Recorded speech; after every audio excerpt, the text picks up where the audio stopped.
동화를 보면서 학대사가 어떤 방법으로 옹고집의 고집을 고쳐놓았는지 생각해보자. 자, 이야기 속으로 들어가 볼까?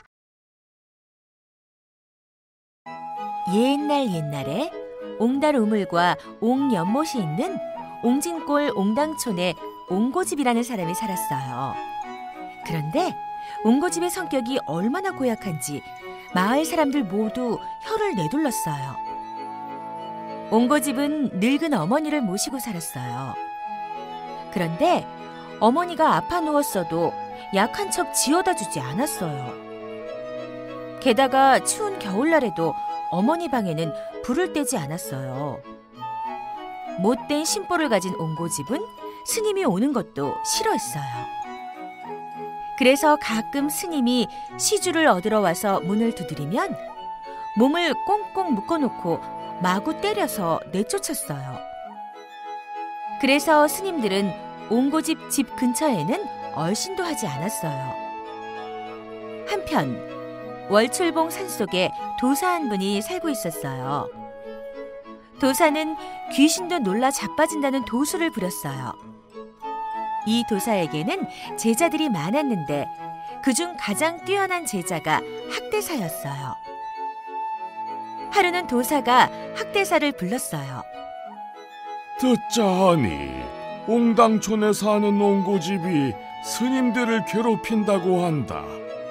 내가 좋은 말로 타일러 다시는 그런 일이 없도록 하여라.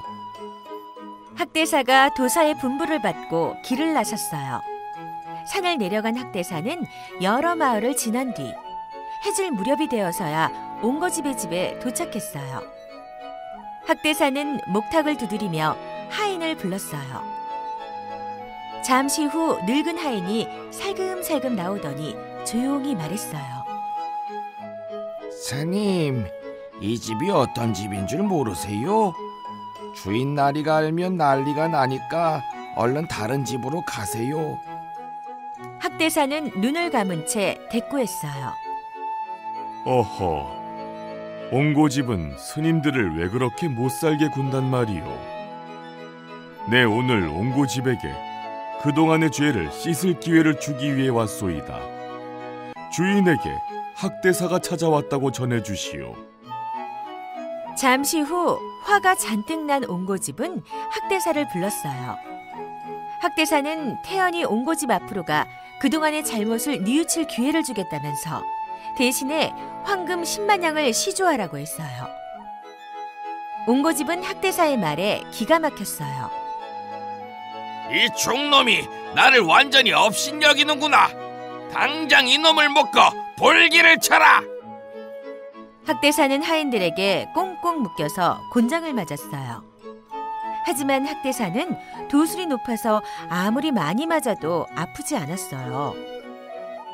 매를 맞고 풀려난 학대사는 옹고집을 혼내줘야겠다고 마음먹었어요. 학대사는 지푸라기로 허수아비를 만들었어요.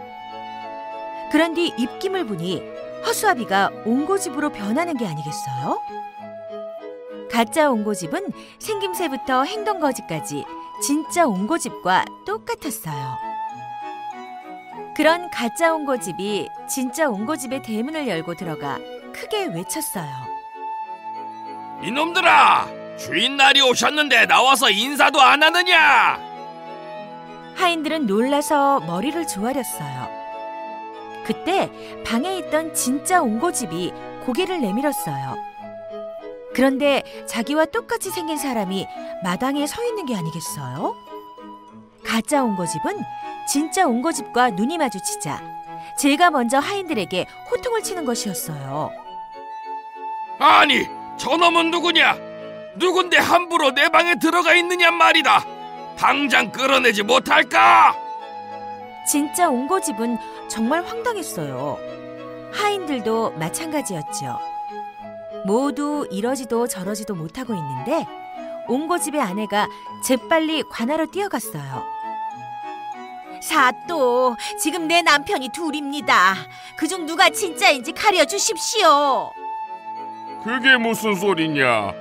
남편의 얼굴을 못 알아보는 아내가 어디 있단 말이냐? 사또는 옹고집의 아내에게 자세한 이야기를 듣고는 괴이한 일이라고 생각했어요.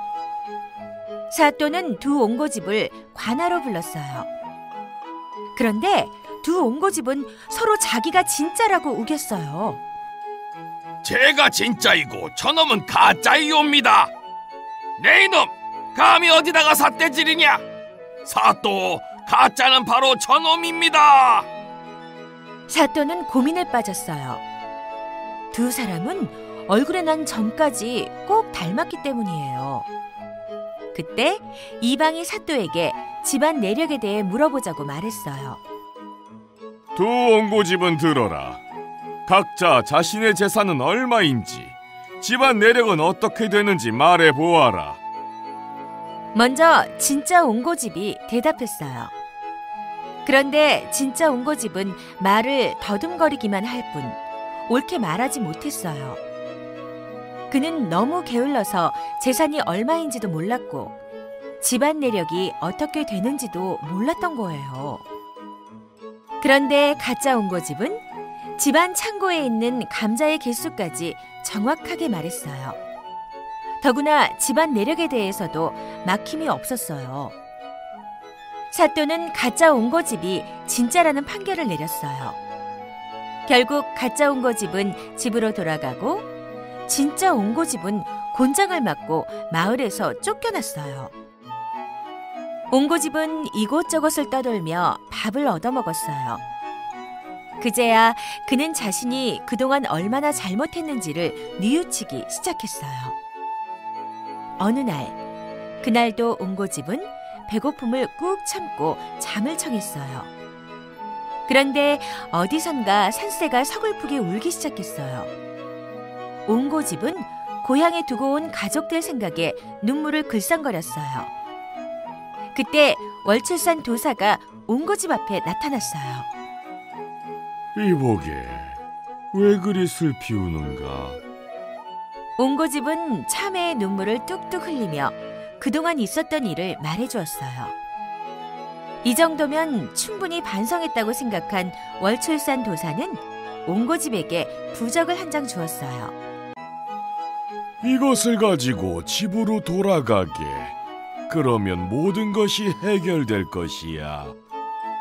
옹고집은 부적을 들고 서둘러 고향집으로 달려갔어요. 집에 도착하니 아니나 다를까 가짜 옹고집은 순식간에 지푸라기 인형으로 변했어요. 그 뒤 옹고집은 어머니에게 효도하고 가족에게 자상한 사람이 되었다고 합니다. 물론 시주를 받으려는 스님이나 거지들에게도 따뜻하게 대해주었고요.